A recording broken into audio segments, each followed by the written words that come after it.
بات یہ بتانا ہے، غیر مسلموں کی عید وغیرہ ہوتی ہے، جیسے اب یہ دسمبر 25 کو جو ہے لوگ مناتے ہیں، یا غیر مسلموں کے ہندوز کے ان کے کچھ عیدیں ہوتی ہے، اور کیک بانٹتے ہیں، مسلمانوں کو لا کر دیے، یا لڈو لا کر دیے، یا مٹھائی لا کر دیے ہیں، اس کو کھا سکتے یا نہیں کھا سکتے؟ جواب سنیں، ہرگز نہیں کھا سکتے، کیونکہ اسلام اور شریعت اور دین اور مذہب شرک کے کاموں میں ہیلپ کرنے کو، کوئی شرک کے کام کر رہا ہے اس کی ہمت افزائی، اس کی حوصلہ افزائی کرنے کو، اس میں شریک ہونے کو اسلام اور شریعت ناجائز کہتی ہے۔ جو چیز اسلام ناجائز، جو شریعت ناجائز کہے، اور وہ مسلمانوں کے لیے جائز کبھی نہیں ہو سکتا۔ تو لہٰذا مسلمان کو چاہیے، اگر ہاتھ میں تھما دے تو مسلمان اسے لے کر جائے، کسی غریب غیر مسلم کے حوالے کر دے، اس کو ہرگز وہ نہ کھائے، ہاں ہرگز نہ کھائے۔ یہ چیز جہاں تک ہو سکے تمہارے ایمان کا مسئلہ ہے، لوگوں کو خوش کرنے کے واسطے کھا لیے تو پھر قبر میں جانے کے بعد خود جا کر جواب دیں گے۔ وَلَا تَأْكُلُوا مِمَّا لَمْ يُذْكَرِ اسْمُ اللَّهِ عَلَيْهِ، اے لوگو ان چیزوں کو مت کھاؤ جن پر اللہ کا علاوہ کا نام، غیر اللہ کا نام لیا گیا ہو، اس کو مت کھاؤ۔ وَتَعَاوَنُوا عَلَى الْبِرِّ وَالتَّقْوَى، تم آپس میں نیک اور تقوی کے کاموں میں آپس میں ایک دوسرے کا ہیلپ اور مدد کرو۔ وَلَا تَعَاوَنُوا عَلَى الْإِثْمِ وَالْعُدْوَانِ، اور تم آپس میں ایک دوسرے کی گناہ اور کفر اور شرک پر ایک دوسرے کے ہیلپ مت کرو، ہمت افزائی مت کرو، ان کے پروگراموں میں تم شریک مت ہو، ان کے تہواروں میں تمہارا شریک ہونا ناجائز، ان کے تہواروں کا کھانا مسلمانوں کے لیے ناجائز۔ ہاں اس کے لیے کیا کریں، اگر زبردستی وہ کریں، ہاتھ میں لے لیں، باہر جا کر کسی کو دے دیں۔ تم اپنے ایمان کا مقابلہ بتاؤ۔ بھائی نبی کے وقت میں جو ہے آج مسلمان مصلحت کے خاطر، مصلحت انہوں کیا سمجھتے، انہوں کیا سمجھتے، ایمان اتنا کمزور ہو گیا، اتنا کمزور ہو گیا۔ اور بعض لوگ کہتے ہیں بڑا کٹر پن ہے، بڑا کٹر پنتی ہے یہ۔ اسلام کٹر پنتی نہیں سکھاتا، ہر چیز کا اسلام جو ہے ڈھیل دیا ہے، لیکن ڈھیل کی بھی حد ہوتی ہے، ڈھیل کی بھی حد ہوتی ہے کہ تم کو اسلام کیا کہتا ہے، تم غیر مسلموں کے سارے ان کو خوش جتنا بھی کرنا چاہو تم کرو، لیکن یہ اتنا نہیں کہ جس سے خوشی کرنے میں تم اتنے آگے بڑھ جاؤ کہ تمہارا ایمان ہی ختم ہو جائے۔ ہر چیز کی بھی ایک حد ہوتی نا، ایک ہر چیز کا ایک بونڈرنگ ہوتی ہے، وہ بونڈرنگ کے اندر تم کر سکتے، تم بونڈرنگ کے باہر پار نہیں ہو سکتے۔ دوسروں کو خوش کرنے کے واسطے کٹر پنتھی کے بہانے سے تم جو ہے اسلام کی بونڈرنگ کو تم توڑ نہیں سکتے، توڑو گے تو تمہارا نقصان ہوگا،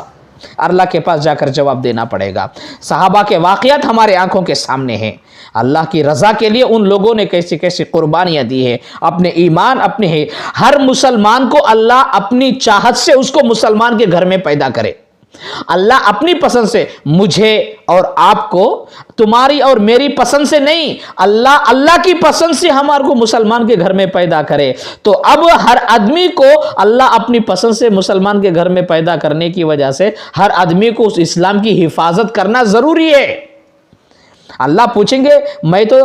تو فری میں تمہیں مسلمان کے گھر میں پیدا کرا، اسلام کو بچانے کے لیے تم لوگوں نے کیا قربانیاں دی؟ اگر یہ اللہ کوشچن کرے تو آنسر کیا دیں گے؟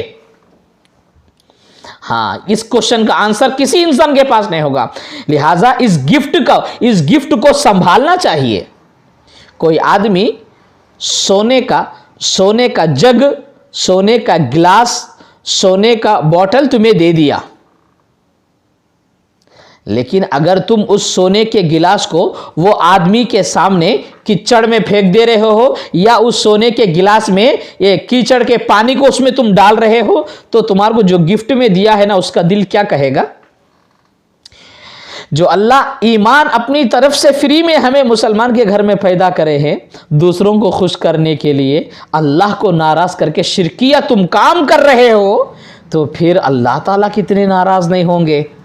میرا بندہ، اس کے دل میں میرا ڈر تو نہیں ہے، میرے بندوں کا ڈر زیادہ ہے۔ اور یاد رکھو، جس کے دل میں اللہ کا ڈر جتنا ہوتا ہے، تقوی کے ساتھ جو بندہ جتنا تقوی کے ساتھ زندگی گزارتا ہے، تقوی کا اثر یہ ہوتا ہے، تقوی کا پاور یہ ہوتا ہے، وہ کہیں پر بھی جائے تو سامنے والے کے دل کے اندر اس کی ہیبت طاری ہو جاتی ہے۔ یہ ایمان کا ایک نور ہے، ایمان کا ایک ویٹ ہے، نیک کاموں کا ایک ویٹ ہے، تقوی کا ایک ویٹ ہے۔ جب یہ ایمان اس کا ویٹ نہیں ہوتا، یہ تقوی اس کا کوئی ویٹ نہیں ہوتا، نیک کام اس کا کوئی پاور نہیں ہوتا، تو پھر آٹومیٹک غیر مسلموں کے سامنے ہر کاموں میں بینڈ ہو جاتے ہیں۔ کچھ بھی نہیں، اتنا کھلی بات آج بہت سارے مسلمان بھائی بھی کہتے ہیں، تب مصطفیٰ حالات ایسے ہیں اتنا بینڈ ہو کچھ کرنا پڑتا، نہیں تو لاسٹ میں تک کیا بھی نہیں جمتا، بعض مسلمان کہتے ہیں۔ لیکن بھائی بینڈ ہونے کا حکم ہے، کتنا باؤنڈری توڑ دے کے باہر چلے جاؤ، اس کی شریعت اجازت دے دی نا، اجازت دی ہے، لیکن کتنی؟ جس سے تمہارا ایمان ہی ختم ہو جائے، تم اتنی باؤنڈری توڑ لو تم اسلام کی، اتنی اجازت شریعت نہیں دیتی ہے۔ وقت آیا تو گاؤں کو، گھر کو چھوڑ کر تم چلے جاؤ، اس کی یہ شریعت کہتا ہے اپنی ایمان کی حفاظت کے خاطر تم جو ہے رشتہ داروں کو چھوڑنا پڑے گا، گھر کو چھوڑنا پڑے گا، وقت آئے تو ایمان کی حفاظت کے لیے تم اپنی ہر چیز کو بھی چھوڑ کر تمہیں جانا پڑے گا، جیسا کہ حضور کے دور میں مسلمانوں نے قربانی دی ہے۔ آگے اگر حالات آئے تو سیم اسی طرح مسلمانوں کو بھی قربانی دینا پڑے گا، لیکن قربانی دینے کی اس مصیبت کے ڈر سے جو ہے مسلمان اپنے ایمان کو بیچ دیا تو وہ کمزور مسلمان ثابت ہوگا۔ لہٰذا ان کا دیا ہوا کیک، ان کا دیا ہوا لڈو، ان کی دی ہوئی چیزیں، وہ مسلمان جو ہے اگر مسلمان کو کھانے پہ سختی کرے تو اس کو بولے کہ بھائی میں جو ہے کہ باہر جاؤں گا اور یہاں پر نہیں، اپنے جو ہے گھر پہ جاؤں گا، کچھ بہانہ ہیلا بہانہ بنا دے اور وہاں جا کر کسی غیر کو دے دے۔ اب اگر دوسرے سوال کریں گے مفتی صاحب پھر ہمارے عیدوں کے ٹائم پر وہ لوگ آ کے کھاتے ہیں، بھائی ان کے لیے نہ حلال ہے، ان کے لیے نہ حرام ہے، ان کے لیے کوئی روک ٹوک ہے ہی نہیں، سب کھا سکتے ہیں، بھائی وہ تو خنزیر بھی کھا سکتے ہیں، ان کے لیے سب حلال ہے۔ مسلمان کے لیے بریکاں ہیں، سو غیر مسلموں کے لیے کوئی بریک نہیں ہے، ہر چیز ان کے لیے کوئی گناہ ہی نہیں ہے، سب ان کے پاس جائز ہی ہے۔ مسلمان کے لیے اللہ کا رول ہے، یہ جنت کے یہ کام، جہنم کے یہ کام، یہ کرنا یہ نہیں کرنا، یہ مسلمانوں کے پاس بریک ہے، تو لہٰذا ہمیں یہ کرنا ہے۔ ان کے لیے تو سب جائز ہے، وہ کھانا ہے تو ان کی مرضی ہے، نہ کھانا ہے تو ان کے اپنے اختیارات ہے، لیکن مجھے بتانے کا کیا ہے کہ بھائیو ہمیں مسلمان بھائی غیر مسلموں کے ساتھ اچھے پیار سے، محبت سے، اپنے اچھے اخلاق کے ساتھ ان کے ساتھ برتاؤ کرنا چاہیے، لیکن ان کی خوشی کے خاطر اپنے ایمان کو برباد نہیں کرنا چاہیے، لہٰذا ان کے دی ہوئی چیزوں کو نہیں کھا سکتے۔